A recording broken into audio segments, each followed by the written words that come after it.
Students, आज मैं आप सभी लोगों के सामने एक नए टॉपिक को लेकर प्रेजेंट हुआ हूँ जो कक्षा 10 के काफ़ी ज़्यादा इम्पोर्टेंट टॉपिक होती है। यह पहला चैप्टर भी है और इसके बारे में हम लोग जानेंगे इस चैप्टर का क्या नाम होता है। जैसा कि आप लोग हमारे पीछे देख रहे हैं, इस चैप्टर का नाम प्रकाश का परावर्तन तथा अपवर्तन है और इसके बारे में हम सबसे पहले जानेंगे कि प्रकाश क्या होता है, उसके बाद प्रकाश के गुण क्या होते हैं और उसके बाद यह किस प्रकार से वस्तुओं से व्यवहार करता है जिससे हमें वस्तुएं स्पष्ट रूप से दिखाई देती हैं। चलिए हम जान लेते हैं कि प्रकाश क्या होता है और प्रकाश किस प्रकार से वस्तुओं को देखने में हमारी मदद करता है।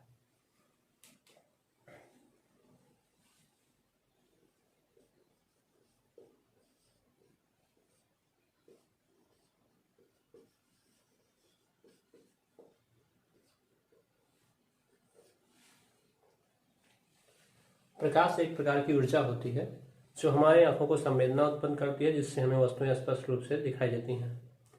लेकिन प्रकाश केवल एक ऊर्जा नहीं है, यह और भी कुछ चीज़ है, क्योंकि जो प्रकाश होती है वह एक प्रकार की ऊर्जा तो है, लेकिन यह एक तरंग के रूप में भी है जिसको हम विद्युत चुंबकीय तरंग के रूप में भी जानते हैं, क्योंकि यह इसके सभी गुण जो होते हैं लगभग विद्युत चुंबकीय गुण से भी मिलते जुलते हैं। तो प्रकाश को हम विद्युत चुंबकीय तरंग भी मान सकते हैं, अर्थात प्रकाश एक प्रकार की विद्युत चुंबकीय तरंग है जो हमें वस्तुओं को देखने में मदद करती है।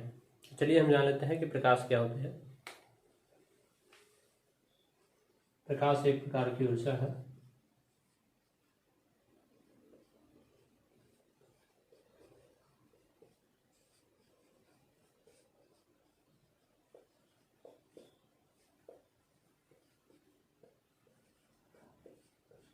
जो हमारे आँखों में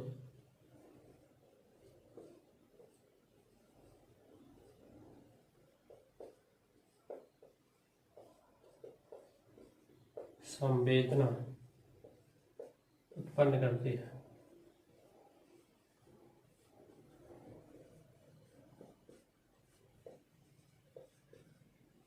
जिससे वस्तुएं हमें स्पष्ट रूप से दिखाई देती हैं।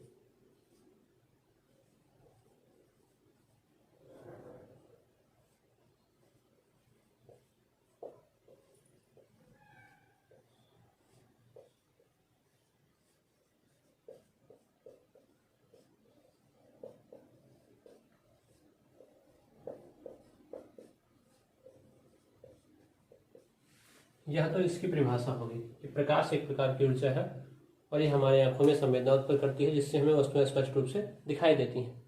अब हम जान लेते हैं इसका दूसरा पक्ष कि जो प्रकाश है वह एक विद्युत चुंबकीय तरंग के रूप में है।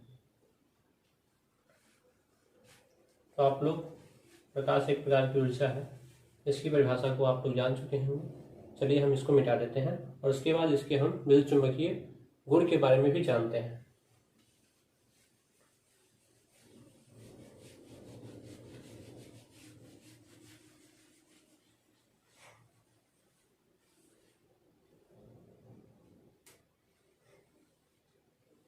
प्रकाश के कुछ निम्नलिखित गुण हैं जिसमें एक गुण इसका विद्युत चुंबकीय तरंग भी होना है। चलिए हम जान लेते हैं कि इसके गुण क्या होते हैं। फर्स्ट नंबर, प्रकाश सदैव सीधी रेखा में चलता है।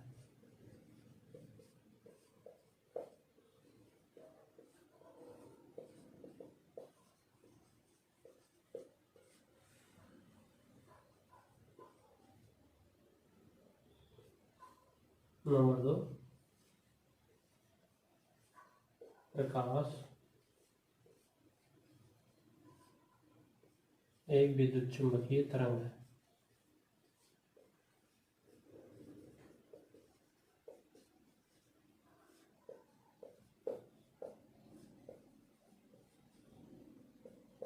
जिसकी चाल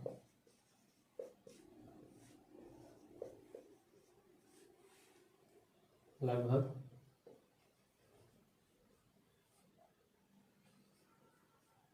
3 × 10⁸ मीटर पर सेकंड की होती है।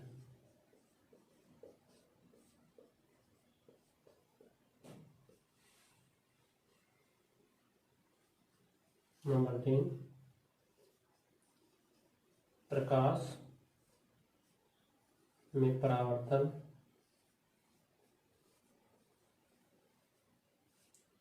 अपवर्तन,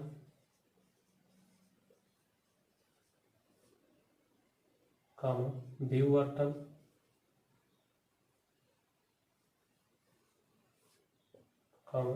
व्यतिकरण,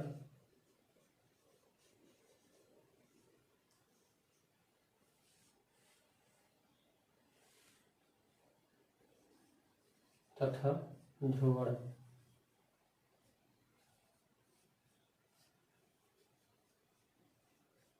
आदि घटनाएं पाई जाती हैं।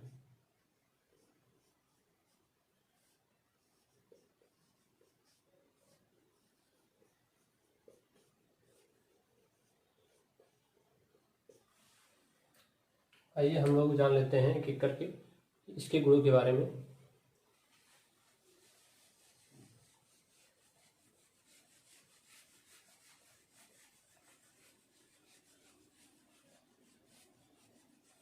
इसका जो पहला गुण होता है, प्रकाश सदैव सीधी रेखा में चलता है, जिसे हम किस प्रकार से स्पष्ट करते हैं कि प्रकाश सदैव सीधी रेखा में चलता है। यदि हम प्रकाश को किसी वस्तु पर डालते हैं तो उससे पहले यदि हम देखते हैं तो यदि उसके सामने यदि हम क्या रख देते हैं, कोई अपारदर्शी वस्तु होती है, तो बीच में हमें रखने पर अपारदर्शी वस्तु, तो हमें उसकी एक छाया प्राप्त होती है, अर्थात उसकी तीक्ष्ण छाया प्राप्त होती है, जिससे हमें स्पष्ट होता है कि प्रकाश जो है वो सीधी रेखा में चलता है, ना कि वो घूम करके चलता है। यदि वह घूम करके भी चलता तो हमें क्या होता, उसकी छाया ना प्राप्त होती, जबकि हमें क्या होता, प्रतिबिंब प्राप्त होता और हमें वस्तुएं दिखाई देती। ठीक है, इस प्रकार से हमें पता चलता है कि जो प्रकाश होता है वो सदैव सीधी रेखा में गमन करता है, अर्थात एक सरल पथ के अनुदिश सदैव गति करता है। प्रकाश केवल सीधी रेखा में ही नहीं गति करता है, यह बड़ी वस्तुओं के लिए, मतलब बड़ी तरंग के लिए यह संभव है कि ये सदैव सीधी रेखा में चलता है। लेकिन यदि इसके माध्यम में बहुत छोटा सा कण आ जाए तो प्रकाश जो होता है वो सीधी रेखा में चल करके उस छोटे कण के तीव्र किरणों से घूम करके चला जाता है, जिसे हम आगे कक्षाओं में पढ़ेंगे कि इस घटना को हम प्रकाश का विवर्तन कहते हैं, क्योंकि यह इस कक्षा के लिए उपयुक्त नहीं है। ठीक है, इसके बारे में हम आगे अध्ययन करेंगे। और उसके बाद जो प्रकाश होता है ये केवल किरण के रूप में नहीं चलता, ये तरंग और उसके बाद दोनों गुण रखता है। इसके बारे में भी हम आगे चर्चा करेंगे। और दूसरा होता है कि प्रकाश विद्युत चुंबकीय तरंग है। अब विद्युत चुंबकीय तरंगें जो होती हैं वो कई प्रकार की होती हैं। कुछ विद्युत चुंबकीय तरंगें होती हैं जिसके बारे में हम जान लेते हैं।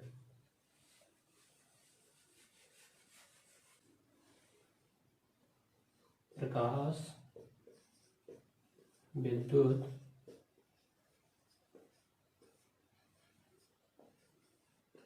चुंबकीय तरंग के रूप में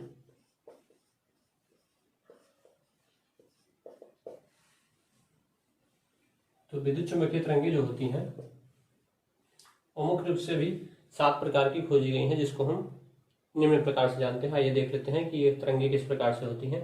इनको तरंग दैर्घ्य के बढ़ते हुए क्रम में और उसके बाद आवृत्ति के घटते हुए क्रम में व्यवस्थित करने पर हमें इस प्रकार से इनका क्रम प्राप्त होता है।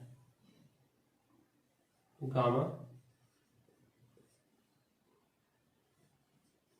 एक्स,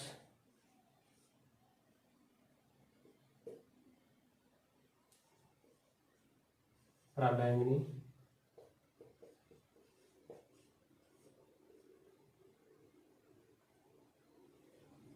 दृश्य,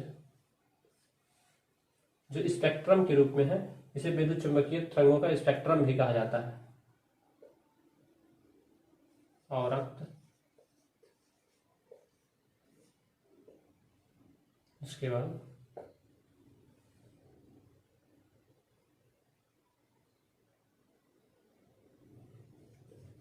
सूक्ष्म, उसके बाद रेडियो।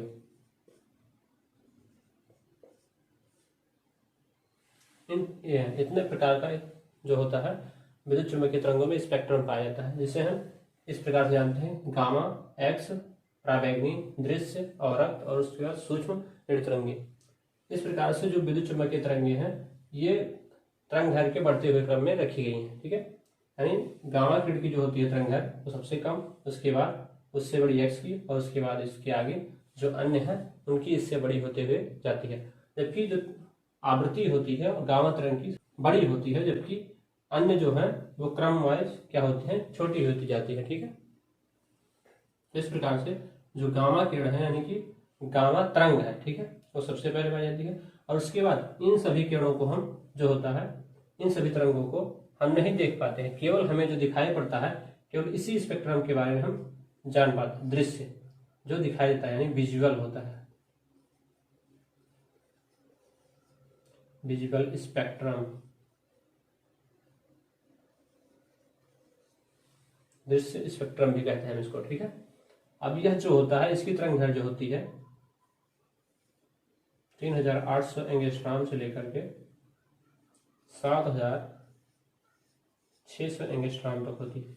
इसे यदि हम लगभग में देखते हैं तो लगभग इसे हम मान लेते हैं मोटे तौर पर 4000 एंगस्ट्रॉम से 8000 एंगस्ट्रॉम तक इसकी तरंग दैर्घ्य जो होती है वो पाई जाती है। हम केवल इन्हीं स्पेक्ट्रम को जान पाते हैं और उसके बारे में ही अध्ययन करते हैं, जबकि प्रकाश जो है इन सभी तरंगों के रूप में पाया जाता है और इस सभी स्पेक्ट्रम के रूप में पाया जाता है। लेकिन हम प्रकाश जो होता है केवल इसी के बारे में, इसी को हम जानते हैं घटनाओं के बारे में। और भी घटनाएं घटती रहती हैं प्रकृति में, लेकिन सबसे अधिक घटनाएं जो दैनिक जीवन में घटती हैं और हम जानते हैं, जिससे हम वस्तुओं को देखते हैं, जो हमारा कलरफुल नेचर है, प्रकृति जो है रंग बिरंगी जो चीजों को देखते हैं प्रकाश की उपस्थिति में, वो सभी दृश्य स्पेक्ट्रम के अंतर्गत ही देखते हैं, जिसमें क्या होता है विबग्योर,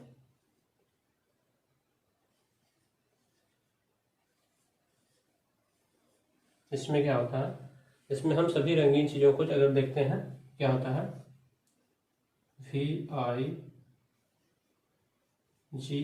इसको शॉर्ट फॉर्म में जानते हैं कि इसमें कितने रंग होते हैं। ठीक है,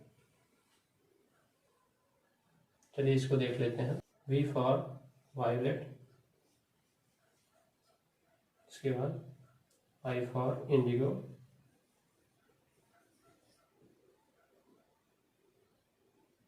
G फॉर ग्रीन, ये सभी कलर हैं। ठीक है,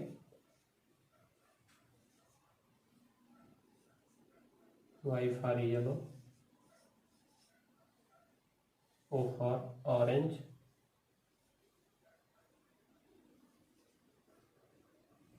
और उसके बाद R फॉर रेड। तो इतने रंग होते हैं जिसके बारे में हम जान पाते हैं और देख पाते हैं जो अपने दैनिक जीवन में। और भी कलर होते हैं इसके बीच में, लेकिन जो पहली बार प्राप्त किया गया स्पष्ट रूप से स्पेक्ट्रम को, इसको हम देख सकते हैं, वो इतने ही प्रकार के होते हैं। इसको हम पराबैंगनी बोलते हैं,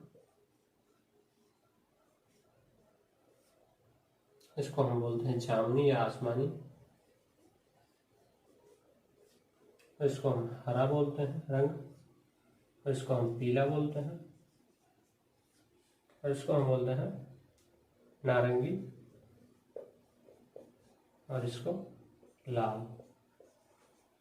इसमें भी आप जानते हैं कि जो पराबैंगनी होती है इसकी तरंग दैर्घ्य सबसे छोटी, फिर इसके बाद इसके आगे तरंग दैर्घ्य बढ़ती हुई जाती है, और उसके बाद क्या होता है इसकी आवृत्ति जो होती है सबसे अधिक होती है, बाकी इसके आगे क्या होती हैं आवृत्तियां छोटी होती जाती हैं। ठीक है, ये हम आगे चैप्टर में इसके बारे में हम अध्ययन करेंगे। ठीक है।